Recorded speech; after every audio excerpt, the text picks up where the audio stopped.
ஃபிலடெல்ஃபியாவில் லைஃப்லாம் எப்படி சார் போயிட்டுருக்கு? How is life in Philadelphia? இப்படின்றீங்க, சூப்பர். பக்கத்து ஸ்டேட்டா? அது எந்த ஸ்டேட்டு? டெலாவேர். அதுவும் நல்ல ஊர் தானே. ஒரு ஊருக்கு நாங்கள் 4 பேரை செட்டப் பண்ணி வச்சுருப்போம். ஆக்சுவலி நீங்கள் அங்கே கற்றுங்க, நீங்கள் எங்கே கற்றுங்க, பார்டர் கிராஸ் பண்ணி வந்துடுங்க. டெலாவேரில் லைஃப் நல்லா இருக்கா? அங்கேயும் ட்ரம்ப் தானே பிரசிடெண்ட்டாக இருக்காரு.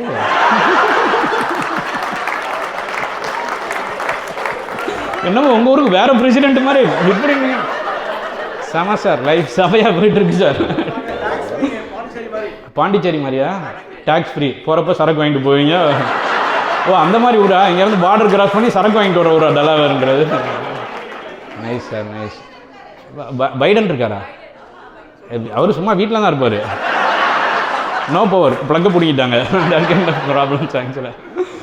பட் இந்த ஃபிலடெல்ஃபியான்ற ஊரை பற்றி எவன்கிட்ட கேட்டாலும் கூமாப்பட்டி பேசுன மாதிரியே பேச ஆரம்பிச்சுறாங்க. அந்த வீடியோ பார்த்துருக்கீங்களா? எங்கிட்டு பார்த்தா அந்தமான் தீவு மாதிரி இருக்குங்க, அங்கிட்டு பார்த்தா அமேசான் காடு மாதிரி இருக்குங்க, ஏங்க அப்படின்னு. ஃபிலடெல்ஃபியா பற்றி கேட்டேன், எங்க இங்கிட்டு போனால் 2 மணி நேரத்தில் நியூயார்க் போயிடலாமுங்க, அங்கிட்டு போனால் 3 மணி நேரத்தில் வாஷிங்டன் போயிடலாமுங்க, இப்படி போனால் வெர்ஜீனியாங்க, அப்படி போனால் அதுங்க. இருங்கடா இருங்கடா.